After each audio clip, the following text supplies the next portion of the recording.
Hello students, last के video में हमने ट्रेडिंग अकाउंट किस तरह से बनाते हैं वो देखा था। आज के इस वीडियो में हम देखेंगे कि प्रॉफिट एंड लॉस अकाउंट अगर हम बनाते हैं तो वो किस तरह से बनाते हैं वो। टू एसर्टेन नेट प्रॉफिट और net loss, profit and loss account is prepared. The debit side of profit and loss account, gross loss is transferred from the trading account, administrative expense, sales distribution expense, financial expense, depreciation on assets, sundry expense and other loss of the firm are shown. While at the credit side, gross profit transferred from the trading account, income of business, interest received, rent received, commission received, dividend, brokerage, bad debt return, profit on sale of assets and other income are shown. कि यहाँ पे हम profit and loss account क्यों बनाते हैं कि कम हमें पता चले कि हमारे पास कितना नेट प्रॉफिट आ रहा है, कितना हम एक्सपेंस पेमेंट करने के बाद कितना हमारे पास प्रॉफिट आ रहा है उसके बारे में. और उसके डेबिट साइड हम किसकी एंट्रीज करते हैं? फर्स्ट जो ग्रोस लॉस हम जो ट्रेडिंग अकाउंट में से ट्रांसफर होता है उसकी एंट्री होती है. और सेकेंड हाफ जो भी एक्सपेंस हमारे एडमिनिस्ट्रेटिव एक्सपेंस है, सेल्स एक्सपेंस है, फाइनेंशियल एक्सपेंस है, डेप्रिसिएशन है, सन्ड्री एक्सपेंस है, अदर लॉसेस है, जो उसकी एंट्री सारी हम डेबिट साइड करते हैं.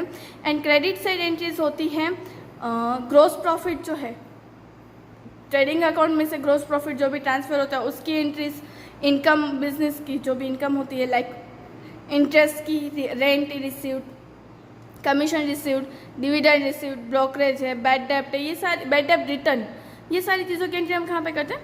Credit side. When the profit and loss account is closed, if the total of credit side is more than the debit side, different is shows and debit side which is considered as a net profit. कि जैसा हमने trading account में भी सीखा था, अब हम देखेंगे कि अगर प्रॉफिट एंड लॉस अकाउंट का क्रेडिट साइड का टोटल जो वो डेबिट साइड से ज़्यादा आता होगा तो वो डिफरेंस कहाँ पे हम दिखाएंगे? Debit side. उसे हम क्या कहते हैं? Net profit. This net profit is transferred at the credit side of profit and loss appropriation account. अब इस net profit की एंट्री हम कहाँ पे करेंगे? profit and loss appropriation account में credit side. When the total of debit side is more than the credit side, different is shows in the credit side which is considered as net loss. कि अगर हमारा जो total जो है debit side का total अगर ज़्यादा आ रहा है तो वो डिफरेंस हम कहाँ पे बताएंगे? Credit side. और उसे हम किस तरह से कंसिडर करते हैं? Net loss. और this net loss is transfer to the debit side of the profit and loss appropriation account. अब ऑब्वियसली अगर मैं नेट प्रॉफिट को डेबिट साइड बता रही हूँ, सॉरी नेट प्रॉफिट को profit and loss appropriation account में क्रेडिट साइड मेंशन कर रहे हैं तो नेट लॉस को हम profit and loss appropriation account में कहाँ पे लेके जाएंगे? डेबिट साइड लेके जाएंगे. अब उसके बाद यहाँ पे आपको फॉर्मेट दिखाई दे रहा है कि प्रॉफिट एंड लॉस अकाउंट बनाना है हमें, तो हम किस तरह से बनाएंगे? Profit and loss account for the year ending on, यहाँ पे जो साल है उसका एंड पार्टनर्स के जो भी नाम है ये हेडिंग लिखना आपको कंपलसरी है. ये वाली profit and loss account for the year for the period ending on suppose 31 मार्च 2020 है या 31 मार्च 2019 है, जो भी ईयर दिया होगा वो ईयर, और एज वेल एज पार्टनर्स का नाम लिखना आपके लिए कंपलसरी होता है. ये पूरा स्टेटमेंट लिखना जरूरी है. और डेबिट एंड क्रेडिट ये दोनों साइड्स मेंशन करना भी जरूरी होता है. सबसे पहले हम डेबिट साइड देख लेते हैं कि डेबिट साइड हम कौन सी एंट्रीज करेंगे वो. अब debit side to trading accounts में आएगा ग्रोस लॉस. हम क्या लेके आ रहे हैं? ट्रेडिंग अकाउंट में से ग्रोस लॉस लेकर जा रहे हैं. उसके बाद एडमिनिस्ट्रेटिव एक्सपेंस. एडमिनिस्ट्रेटिव एक्सपेंस में क्या आएगा? Salary, rent, insurance premium, tax, postage, printing and stationery, legal charges, audit fee, electricity expense, contribution towards the provident fund.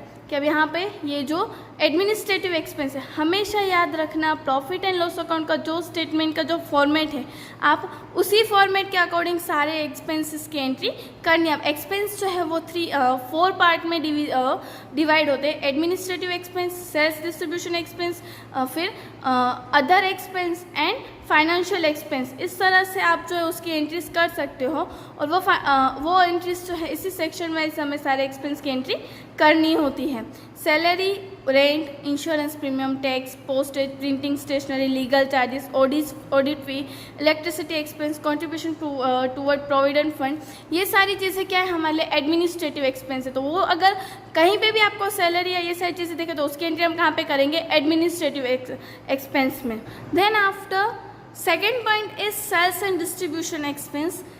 carries outward, salesman's salary and commission, advertisement expense, general reserve, discount reserve, expense of showroom, godown expense, packing expense. अगर इस तरह के कोई भी expense आपको दिखाई देते हैं सम में, तो आप उसकी entry profit and loss account में किसके हेडिंग के नीचे करोगे? सेल्स एंड डिस्ट्रीब्यूशन एक्सपेंस की हेडिंग के नीचे।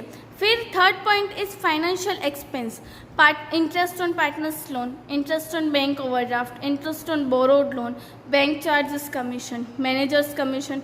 अगर इस तरह के कोई भी ट्रांजेक्शन्स होते हैं बिजनेस में, तो आप उसकी entry profit and loss account में किसके हेडिंग के नीचे करोगे? फाइनेंशियल एक्सपेंस के हेडिंग के नीचे।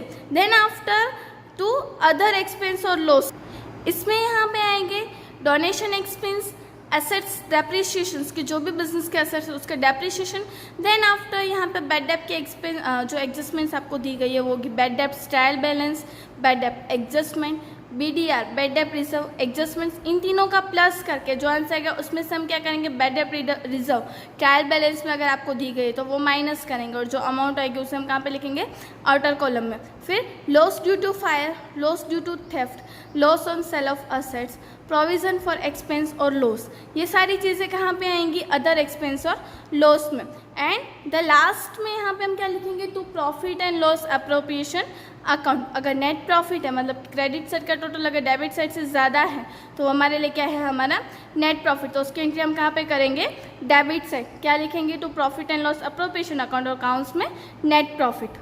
ये देखी थी हमने डेबिट साइड। अब हम देखते हैं क्रेडिट साइड कौन सी एंट्रीज हमें करनी है वो।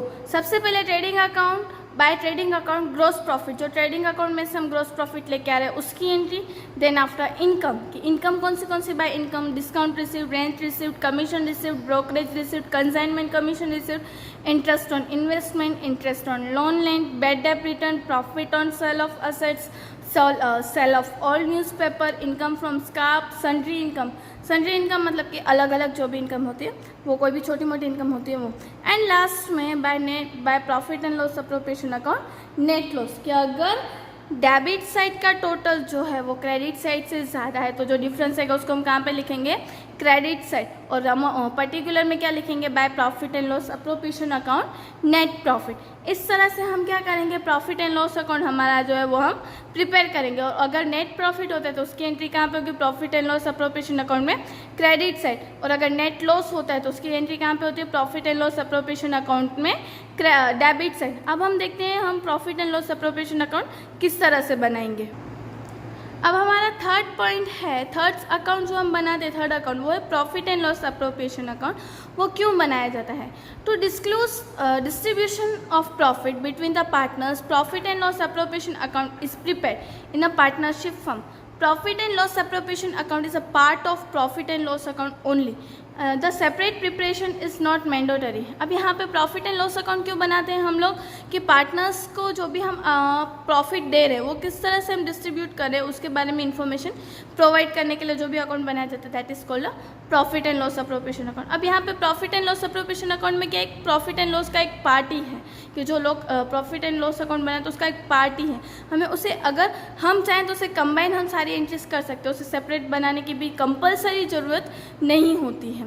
Eight the debit side profit and loss appropriation account net loss is transfer from the profit and loss account, interest on partners capital, interest on credit balance of current account, bonus, commission, salary, remuneration, remuneration to partners account, transfer to general reserve account are shown. अब यहाँ पे कौन से interest debit side होती है कि अगर net loss है प्रॉफिट एंड लॉस अकाउंट में तो उसकी एंट्री हम कहाँ पे करते हैं? Profit and loss appropriation account में डेबिट साइड। फिर interest on partners capital account, partners current account का इंटरेस्ट, बोनस है, सैलरी है, कमीशन अगर हम कुछ पार्टनर्स को दे रहे हैं, रिम्यूनरेशन वो, फिर कुछ अमाउंट जो है अगर हम जनरल रिजर्व में ट्रांसफर करें तो उसकी एंट्रीज हम क्या करेंगे?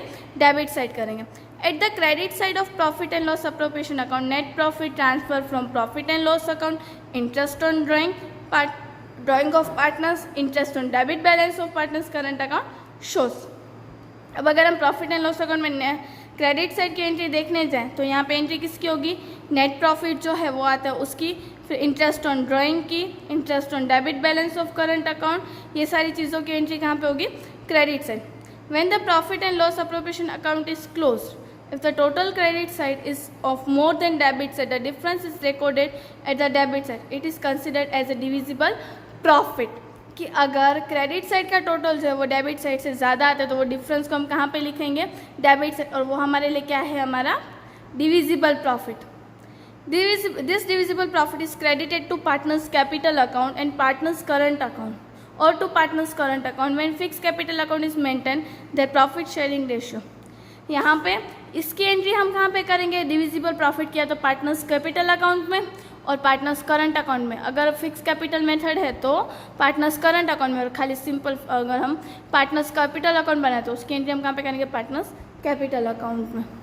While total of debit side is more than the difference recorded at the credit side, which is considered as a divisible loss. The divisible loss is debited to partners capital account और current account in their profit and loss sharing ratio.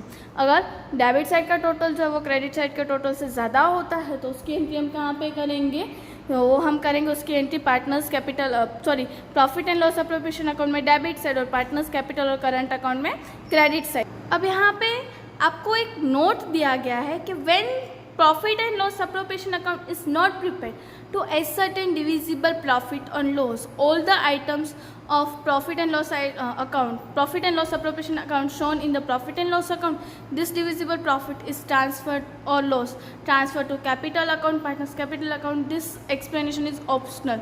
अब यहाँ पे अगर ऐसा है कि कुछ हमने अगर profit and loss appropriation account नहीं बनाया है तो जो एंट्रीज हम प्रॉफिट एंड लॉस अकाउंट में बनाते हैं, अप्रोप्रिएशन अकाउंट में बनाते हैं, तो उसकी एंट्री सारी हम कहाँ पे करेंगे, प्रॉफिट एंड लॉस अकाउंट में। और उसके बाद जो भी नेट डिविजिबल प्रॉफिट या लॉस है उसे हम पार्टनर्स करंट अकाउंट में या कैपिटल अकाउंट में ट्रांसफ़र कर देंगे। अब यहाँ पे आपको एक स्पेसिमेन उसका एग्जांपल दिखाई दे रहा है कि किस तरह से हम बनाते हैं वो।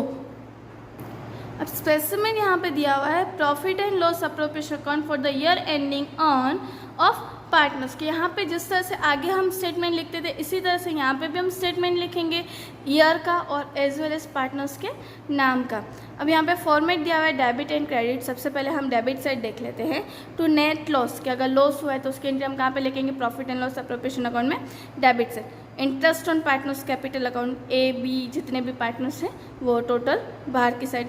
Interest on credit balance of current account of partners, कि अगर कोई पार्टनर्स की करंट अकाउंट की बैलेंस क्रेडिट है तो उसकी एंट्री। फिर टू सैलरी बोनस कमीशन और रिम्यूनरेशन टू पार्टनर्स, पार्टनर्स को अगर हम सैलरी बोनस या कमीशन दे रहे हैं उसकी एंट्री। जनरल रिजर्व में ट्रांसफ़र करें उसकी एंट्री, पार्टनर्स कैपिटल और करंट अकाउंट। अब यहाँ पे कैपिटल या करंट अकाउंट ये अब है, इसकी एंट्री हुई डिविजिबल प्रॉफिट की। अब डिविजिबल प्रॉफिट किस तरह से हमें मिलता है, अगर डेबिट साइड का टोटल जो है क्रेडिट साइड का टोटल डेबिट साइड के टोटल से ज़्यादा हो तो जो डिफरेंस आता है वो हमारे लिए हमारा डिविजिबल प्रॉफिट होता है।